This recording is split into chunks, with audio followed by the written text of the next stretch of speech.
अस्सलाम वालेकुम फ्रेंड्स, आज की इस वीडियो में हम डिस्कस करने जा रहे हैं फिज़िक्स के एमसीक्यूज़ को। फर्स्ट एमसीक्यूज़ है, इसमें पूछ रहा है if in a circuit 2 ampere current is drawn from the battery in 10 minutes how much charge will flow through the circuit in this time. ठीक है, तो इसमें जो है सबसे पहले आपसे पूछ रहा है कि अगर आपके पास करंट जो है वो आपके पास आई यानी कि वो कितना है आपके पास, वो है इज इक्वल टू 2 एम्पेयर। तो आपके पास जो है वो करंट कितना है, I is equal to 2 ampere. ठीक है, उसके बाद क्या है, टाइम जो आपके पास कितना है, time given is equal to 10 minutes which means 6 जो है वो आपके पास 600 सेकेंड्स हो जाएंगे आपके पास टाइम। ठीक है, उसके बाद पूछ रहा है आपसे how much charge will flow. ठीक है, तो आपसे चार्ज पूछ रहा है Q.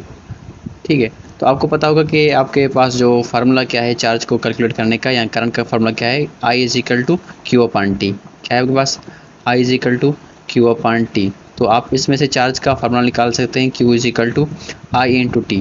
Q is equal to I into T. Current आपके पास यानी कितना है, 2 एम्पियर है, और टाइम आपके पास कितना है, 600 सेकेंड है। तो आप इन दोनों को मल्टीप्लाई करेंगे तो आपके पास जो आंसर आएगा वो आपके पास आएगा 1200 कूलम का। ठीक है, तो ऑप्शन ए जो है वो इसका करेक्ट ऑप्शन है।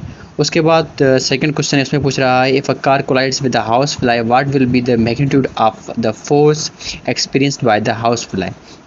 ये जो है वो न्यूटन के थर्ड लॉ में से क्वेश्चन है। इसमें जो है आपके पास एक्शन और रिएक्शन का पूछ रहा है। तो according to Newton third law of motion, उसमें ये कहता है every action has an equal but opposite in direction reaction. ठीक है, तो ये दोनों फोर्स जो होते हैं वो बराबर होते हैं, इसलिए आपके पास इसका जो करेक्ट ऑप्शन बनेगा वो बनेगा C, same as the car experienced by the house fly. ठीक है, उसके बाद थर्ड क्वेश्चन इसमें पूछ रहा है in the photo electric effect of photon of energy HV which is incident on the metal surface the energy required to eject the valence electron from the surface of the metal is expressed as। ठीक है, ये जो आपके पास definition है energy required to eject the valence electron from the surface of the metal, तो इसको हम क्या कहते हैं, वर्क फंक्शन कहते हैं। ठीक है, ये वर्क फंक्शन की डेफिनेशन है। इसके लिए इसका जो करेक्ट ऑप्शन आपके पास बनेगा वो बनेगा डी। ठीक है, उसके बाद फोर्थ क्वेश्चन में पूछ रहा है bimetallic thermostat is an example of.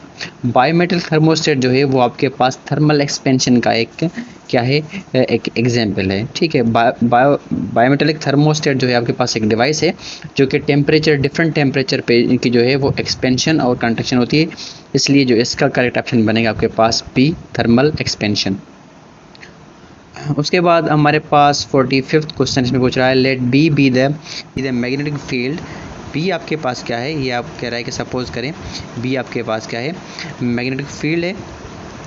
ठीक है, and a conductor of length L is moved across the field. और आपके पास क्या है, एक कंडक्टर है, आप सपोज करें आपके पास ये क्या है, एक कंडक्टर है। ठीक है, एल क्या है, उसकी लेंथ है, आप सपोज करें एल क्या है, इसकी लेंथ है। ठीक है, due to L is moved across the field, और इस कंडक्टर को क्या करते हैं हम, इस फील्ड में मूव करते हैं, और इस कंडक्टर को मूव करने की वजह से इसमें क्या होता है, एक पोटेंशियल डिफरेंस अपीयर होता है इसके एंड्स पे। ठीक है, यानी कि इसके एंड्स पे क्या होता है, हमारे पास पोटेंशियल डिफरेंस अपीयर होता है। तो this type of potential difference is termed as. आपको पता होगा कि मोशनल EMF का क्या है, आपके पास ये डेफिनेशन है कि अगर किसी भी कंडक्टर को हम मैग्नेटिक फील्ड में मूव कराएं और उसके एंड्स पे आपके पास क्या हो, पोटेंशियल डिफरेंस अपीयर हो, तो इस प्रोसेस को हम क्या कहते हैं, मोशनल EMF। इसलिए इसका जो करेक्ट ऑप्शन बनेगा आपके पास वो बनेगा सी, मोशनल EMF।